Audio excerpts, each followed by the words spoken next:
Sob, lepas ni kan, tak payah lagi dah susah-susah pergi mancing. Eh? Sebab dah ada pot beli ikan murah-murah. Bukan setakat ikannya tau. Ayam, ubi, banyak lagi lah barang-barang dapur boleh beli. Kenapa pula kan? Ni pot mana ni? Tu. Oi, ini yang baru ni kan?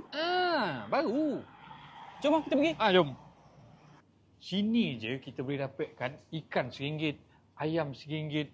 Lagipun 5 hari ni barang-barang special ni akan jual dengan harga RM1 je. Uish, kau biar betul kan? Takkan RM1. RM1. Tapi kau kena ingat, Sob. Untuk 1,000 orang pertama je.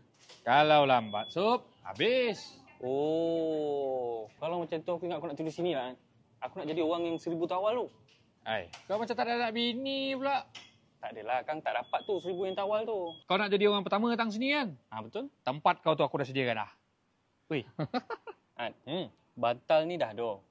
Tikar pun dah ada. Betul? Tapi selimut je tak ada. Itu melampau lah. Selimut cari sendiri lah. Yo. Tempat orang dah sediakan, tinggal nak baring lah. Okey lah, tak apalah kalau macam tu. Tapi kau jangan lupa kau jut Dan yo. Kunci jam. Dan takut terlajak. Ikut kau lah. Yo. Ya.